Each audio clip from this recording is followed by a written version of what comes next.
conhecimento. É por isso que a burguesia apenas valoriza a escola quando esta se circunscreve às elites, e essa mesma burguesia e seus aliados passam a atacar a escola toda vez que ocorre a expansão da escolarização à classe trabalhadora. Tudo isso, porém, acontece de maneira extremamente contraditória, como não poderia deixar de ser, em se tratando de um processo movido pela luta de classes.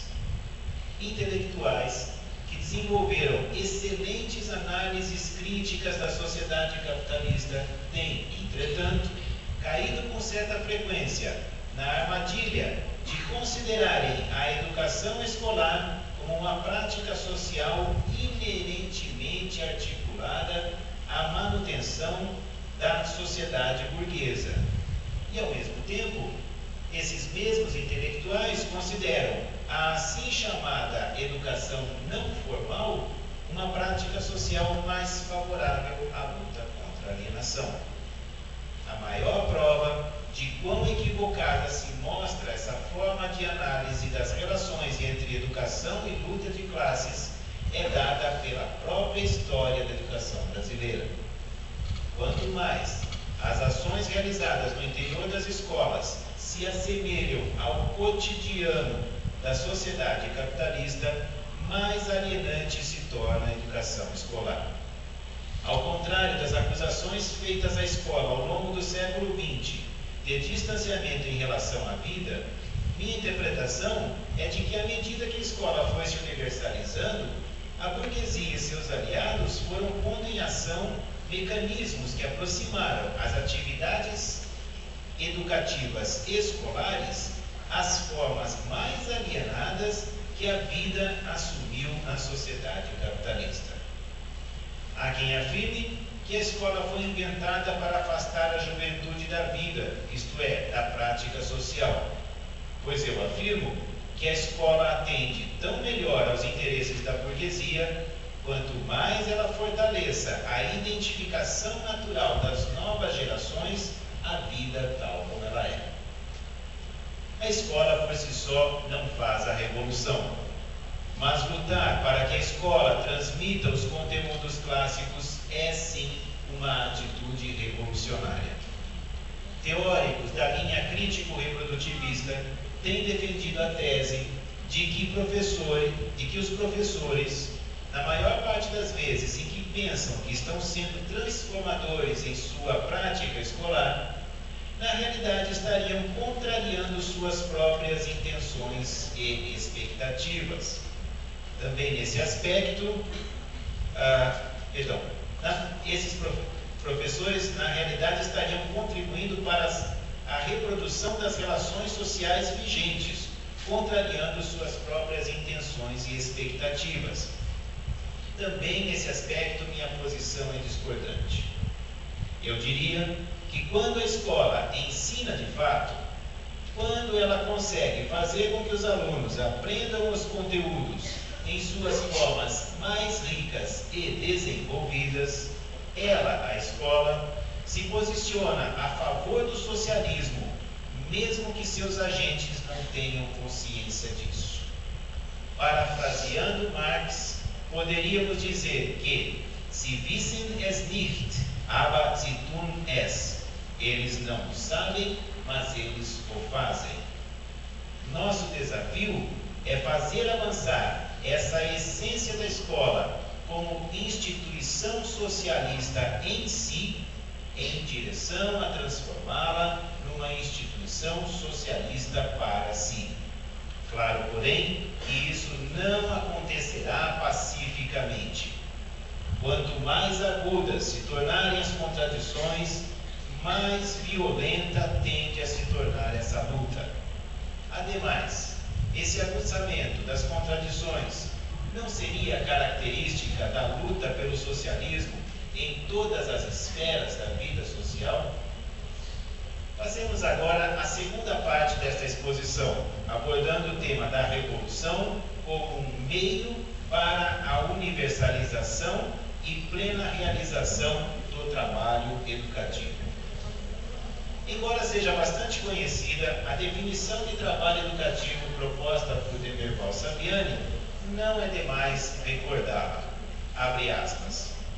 O que não é garantido pela natureza tem que ser produzido historicamente pelos homens, e aí se incluem os próprios homens. Podemos, pois, dizer que a natureza humana não é dada ao homem, mas é por ele produzida sobre a base da natureza biofísica. Consequentemente, o trabalho educativo é o ato de produzir, direta e intencionalmente em cada indivíduo singular, a humanidade que é produzida histórica e coletivamente pelo conjunto dos homens. Fim da citação. Essa não é uma definição circunscrita às condições históricas da sociedade capitalista. Seria, porém, uma definição que desconsideraria que o ser humano é essencialmente histórico e, portanto, desconsideraria também o caráter essencialmente histórico da educação? Claro que tal hipótese é um despropósito para quem conhece o conjunto da obra e a trajetória do autor em pauta.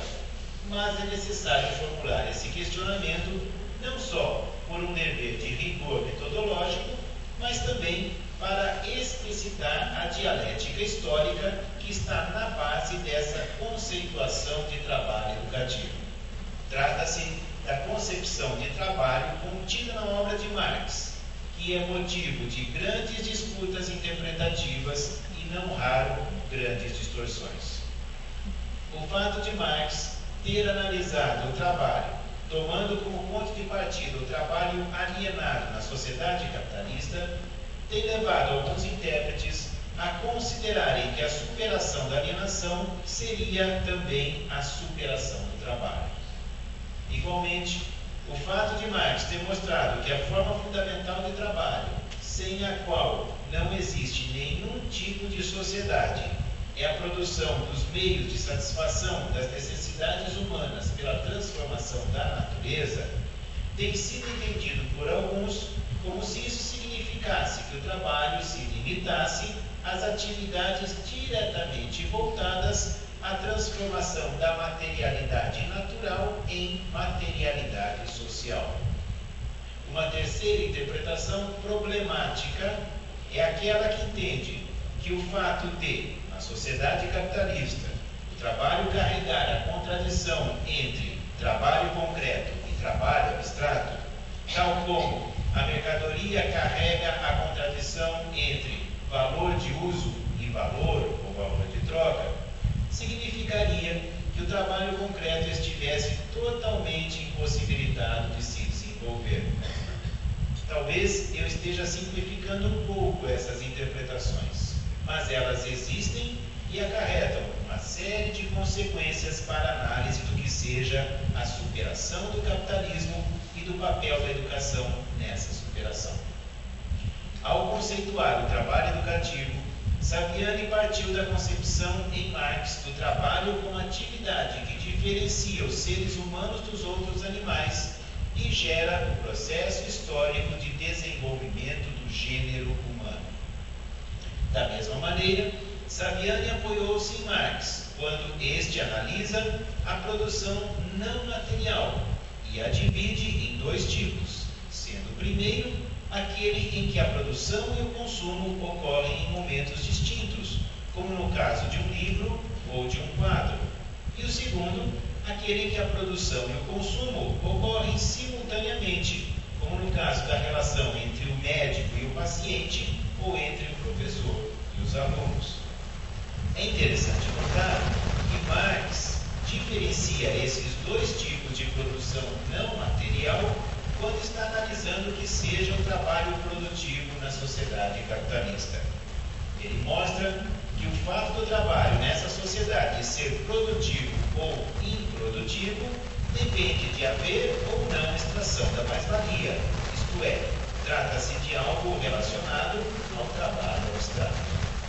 Ou seja, a extração da mais-valia pode ocorrer tanto na produção material como na produção não material. Superadas as relações capitalistas de produção, deixa de existir a extração da mais-valia. O sentido do trabalho para a sociedade como um todo e para o indivíduo que o realiza, passa então a ser dado pelo conteúdo da atividade, isto é, pelo trabalho concreto. Para não haver dúvidas, convém enfatizar que o uso do adjetivo concreto não se refere necessariamente a uma atividade produtora de bens materiais. O que caracteriza o livro, por exemplo, não é o papel ou a tinta, pois se assim o fosse, não existiriam livros digitais. A materialidade, nesse caso, é apenas um suporte da especificidade desse objeto social, o livro. No comunismo, tal como foi pensado por Marx, o sentido da atividade estará diretamente relacionado ao seu conteúdo. No capitalismo, o sentido da atividade é dado pelo seu valor econômico, por isso é medido em quantidade de dinheiro. Sem desconsiderar em nenhum momento as consequências extremamente negativas desse fato para a vida humana na sociedade capitalista, parece-me um equívoco entender-se esse processo como sendo a absoluta e homogênea anulação da importância dos conteúdos das atividades. A contradição deixa de ser uma contradição se um dos polos é inteiramente anulado. Se o trabalho concreto fosse inteiramente anulado, não existiria mais a contradição, existiria apenas o trabalho abstrato, e isso não é possível. Claro que a alienação do trabalho se reflete também no conteúdo da atividade, e a luta contra a alienação também ocorre no campo das transformações dos conteúdos das atividades humanas. Mas, exatamente para que esse processo seja de efetiva superação e não de mera substituição, é necessário partir das conquistas já alcançadas na história humana e ir além delas. A definição de trabalho educativo proposta por Saviani não é outra coisa senão uma síntese das possibilidades máximas de educação que se constituíram historicamente e se apresentam na sociedade contemporânea de maneira extremamente contraditória e heterogênea. Essa definição de trabalho educativo é ao mesmo tempo histórica, ontológica, ética e política. A pedagogia histórico-crítica sabe muito bem que o trabalho educativo, tal como ele é definido por Saviani, não poderá se realizar de forma plena e universalizada na sociedade contemporânea. Isso, porém, não significa que a escola seja mais propícia à reprodução da alienação do que outras práticas sociais. Qualquer atividade humana, na sociedade capitalista contemporânea, por mais radicalmente que essa atividade se posicione pela superação dessa sociedade, estará limitada em seu potencial humanizador e carregará contradições decorrentes da luta de classes. Nesse ponto, a educação escolar é tão contraditória nesta sociedade como qualquer outra prática social. Considerando-se a revolução como uma ação transformadora coletiva dirigida por fins conscientemente definidos, ela, a revolução, pressupõe a capacidade de antevisão, mesmo que em linhas gerais e provisórias, do tipo de sociedade que se pretende alcançar. Caso contrário, não seria uma revolução, mas tão somente um ato de revolta desordenada e voluntarista. Se queremos superar a sociedade capitalista, na qual o trabalho é uma atividade alienada, faz-se necessário anteciparmos mentalmente o resultado desse processo, isto é, faz-se necessário projetarmos como será o trabalho não alienado. Tal projeção não é um ato de sonhar acordado, mas uma síntese das máximas possibilidades já existentes. Foi o que fez Marx, por exemplo, na crítica ao programa de Gotha, quando ele afirma que no comunismo desaparecerá a subordinação escravizadora dos indivíduos à divisão do trabalho, assim como também desaparecerá o contraste entre o trabalho manual e o trabalho intelectual. E então, o trabalho deixará de ser somente um meio de vida, tornando-se a primeira necessidade vital. Os indivíduos desenvolverão em todos os seus aspectos, crescerão as forças produtivas, e a sociedade, diz Marx, poderá escrever em suas bandeiras, de cada qual segundo sua capacidade, a cada qual segundo suas necessidades. Note-se que a previsão de Marx é de que o trabalho deixará de ser um meio de vida e passará a ser a primeira necessidade vital. Isso porque o trabalho será a atividade em que todo ser humano desenvolverá sua personalidade por meio da dialética entre a apropriação e a objetivação. O sentido do trabalho será dado pelo fato dele satisfazer necessidades da pessoa que o realiza e de outras pessoas que se beneficiem de seus resultados. Também vale lembrar que se trata do mesmo Marx que mostrou cientificamente que o segredo da sociedade capitalista é a extração da mais-valia, ou seja, a alienação do trabalho. No comunismo, portanto, também o trabalho educativo passaria a ser uma atividade que teria seu sentido dado inteiramente por seu próprio conteúdo. É possível fazer aqui um paralelo com a afirmação de Marx nos manuscritos econômico-filosóficos de que o desenvolvimento histórico do gênero humano pode ser medido, entre outras coisas, pelo quanto a relação entre um indivíduo com outro ocorra como satisfação da necessidade que cada indivíduo tenha do outro como um ser humano. No capitalismo, uma pessoa se relaciona com a outra para atingir objetivos externos e alheios à própria relação. No comunismo, a relação entre os seres humanos passaria a ser ela própria a satisfação de uma necessidade vital. No caso da relação educativa entre professor e aluno, ela então se tornaria um fim em si mesmo.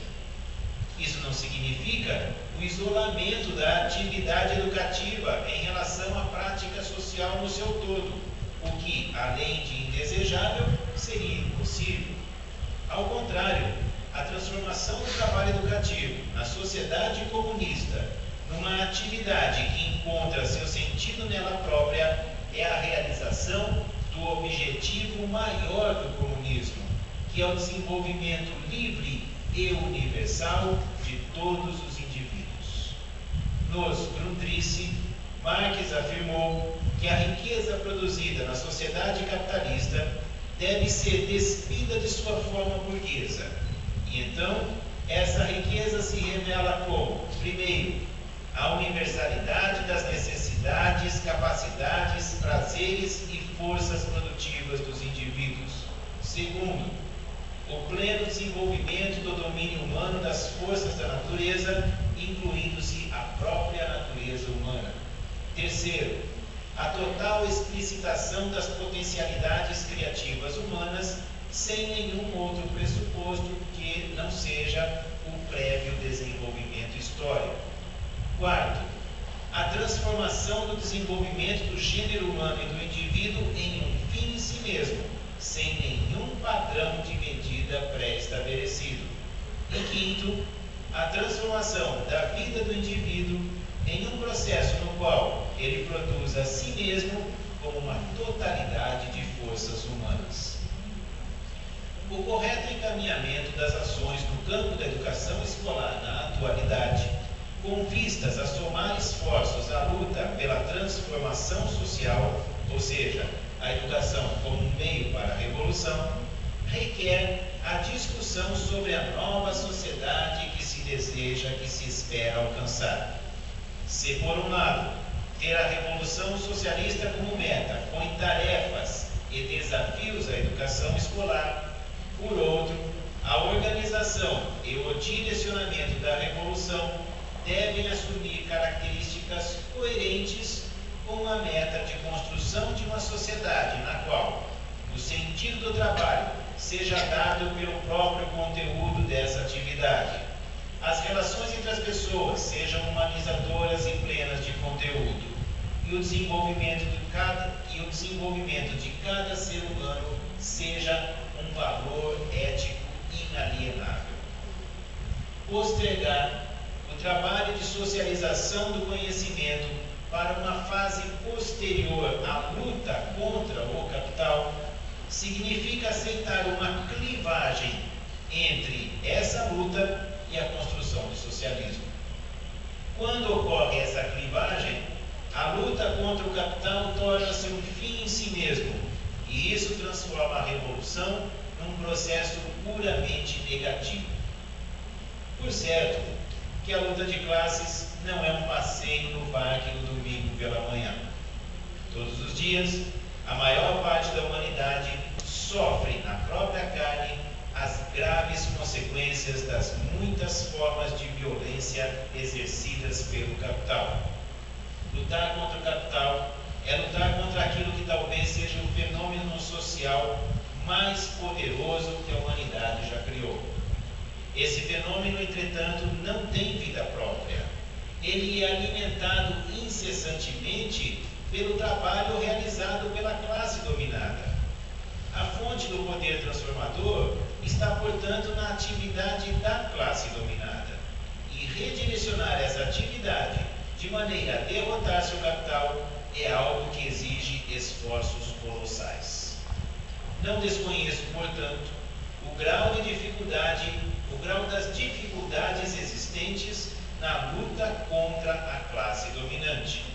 Mas justamente por isso são necessários projetos e estratégias de um nível de complexidade e de um potencial transformador que não serão alcançados a não ser que coloquemos em ação o que de melhor a humanidade já produziu no campo do conhecimento. Entretanto, não é só para derrotar o capital que se faz necessária a socialização do conhecimento. Ela é uma parte fundamental do processo de transformação dos próprios seres humanos. A revolução não é apenas um processo de transformação da realidade exterior aos indivíduos, mas é também, de maneira simultânea e interdependente, a transformação dos próprios indivíduos. Há quem diga que o conhecimento não transforma as pessoas. Contestando tal concepção, Antônio Gramsci afirmou que a aquisição de conhecimento só não teria efeitos educativos se as pessoas fossem absolutamente passivas, o que em realidade, afirma Antônio Gramsci, é impossível. Lev Vygotsky, por sua vez, afirmou que há uma indissociável relação entre as mudanças no conteúdo do psiquismo humano e na forma desse psiquismo. Karl Marx mostrou que o desenvolvimento das forças produtivas gera a necessidade de transformação das relações de produção. Se o conhecimento não transformasse as pessoas e não transformasse a sociedade, ele não passaria de uma massa morta de informações, palavras e ideias. Mas o conhecimento é atividade humana condensada, e sua socialização traz à vida a atividade que ali se encontrava em estado latente. Essa atividade, no processo de sua apropriação pelos indivíduos, produz nestes o movimento do intelecto, dos sentimentos e da corporeidade. Em outras palavras, põe em movimento o humano. Nesse ponto, retomo a questão que mencionei ao início desta exposição, das diferenças entre a pedagogia histórico-crítica e outras correntes no campo das ideias contra-hegemônicas em educação. Saviani no livro História das Ideias Pedagógicas no Brasil, mostra que várias pedagogias de esquerda incorporaram ideias conectadas ao lema Aprender a Aprender, que teve sua origem no movimento Escola Novista e vem sendo reproduzido e atualizado por várias pedagogias burguesas. A adesão às pedagogias do Aprender a Aprender por uma considerável parcela do pensamento educacional contra-hegemônico gera, na melhor das hipóteses, uma acentuada ambiguidade, caracterizada, por um lado, pelas reiteradas afirmações sobre a importância da educação para a transformação social e, por outro, pelo insistente posicionamento negativo em relação ao ensino sistemático na escola da ciência, da arte e da filosofia em suas formas mais desenvolvidas. Por fim, se estamos falando de pedagogia, de escola, de estudo, alguém poderia dizer que enquanto estamos estudando, não estamos fazendo a revolução. Aliás, já foi escrito em tom de ironia que a pedagogia histórico-crítica é uma prática social sentada. Minha primeira reação ao ler essa curiosa formulação foi a de riso. E talvez eu tenha achado ainda mais engraçada a situação porque não pude evitar a identificação pessoal com a prática social sentada, considerando-se que minha deficiência física coloca restrições à mobilidade e ao tempo de permanência em pé. Mas, como acontece com frequência, passado o momento do riso, veio da reflexão, e colocando de lado minhas idiosincrasias, me pus a perguntar: quanto da revolução se faz em pé e quanto se faz sentado? Se por um lado é inegável que a prática social exige os mais diversos tipos de atividade e que cada um deles exige diferentes formas de participação da mente e do corpo humanos, por outro lado, não faz sentido afirmar que as atividades feitas em pé são mais decisivas para a transformação da realidade do que aquelas em que se age sentado. O ser humano não age só quando está em pé. Ele age em pé, sentado ou deitado. Ele age mesmo quando está imóvel. A revolução não acontece apenas quando o povo está em pé nas ruas. A imagem do povo nas ruas tem um forte apelo em nossa subjetividade, mas a revolução é um processo complexo que requer muito estudo. É claro que a prática social não se faz só da atividade de estudar, mas estudar sentado, em pé ou deitado é um dos atos mais importantes para a revolução socialista. Da mesma maneira que a pedagogia histórico-crítica não se vê atacada quando é chamada de conteudista, porque o comunismo pode sim ser entendido como uma sociedade na qual a vida, a atividade e as relações humanas sejam plenas de conteúdo, também a pedagogia histórico-crítica não se vê atacada quando lhe é lançada a pecha de prática social sentada. O que define o trabalho educativo é a socialização do conhecimento, e para isso, como também já assinalou Antônio Gramsci, se faz necessário um tirocínio psicofísico, por meio do qual se adquire a necessária disciplina, bem como a capacidade de atenção e concentração, sem as quais o indivíduo se vê escravo da dispersão dos sentidos, cultivada pela cotidianidade alienada da sociedade capitalista contemporânea. Para concluir, lerei uma passagem do romance A Mãe, de Máximo Gorki. Ela já aprendera a ler, contudo, isso sempre exigia esforço, e quando lia, cansava-se depressa, perdendo o fio da meada. As figuras do livro absorviam-na como uma criança. Descortinavam diante dela um mundo compreensível, quase palpável, novo e maravilhoso. Erguiam-se cidades imensas, prédios maravilhosos, máquinas, navios, monumentos, riquezas incalculáveis criadas pelos homens e dádivas espantosas da natureza. A vida alargava-se, desvendando maravilhas e excitando a alma faminta e desperta da mulher com suas riquezas e infindáveis belezas. Ela gostava especialmente de examinar as gravuras do Atlas Zoológico e, embora seu texto fosse impresso em língua estrangeira, dava-lhe nítida ideia da beleza, riqueza e amplitude da terra. Como é grande o mundo, dizia ela a Nicolai. Vibrava com os insetos e principalmente com as borboletas. Examinava maravilhada os desenhos e comentava: que beleza, Nicolai Ivanovitch, hein? E quanta beleza em toda parte, e tudo isso nos é vedado, a gente não vê nada. As pessoas ficam correndo, não sabem de nada, não apreciam nada, não gozam a vida, não têm tempo para isso, nem vontade.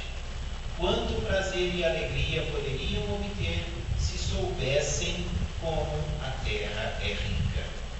E tudo para todos, e cada um para tudo. Está certo? Meus votos de profícuos estudos e debates neste 9º Seminário Nacional do STED-BR. Obrigado.